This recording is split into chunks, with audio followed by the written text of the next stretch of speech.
Wildfires move fast. Here's how it happened in Los Angeles.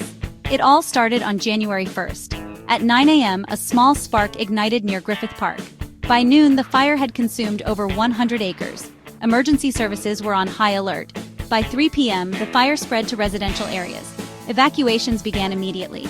Brave firefighters worked around the clock. By January 2nd, at 6 a.m., the wildfire had doubled in size. Over 2,000 acres were burning. Helicopters and ground crews fought tirelessly. By noon, containment efforts started showing results. By 6 p.m., the fire was 50% contained. January 3rd marked a turning point. By 9 a.m., the fire was 90% contained and by evening, fully under control.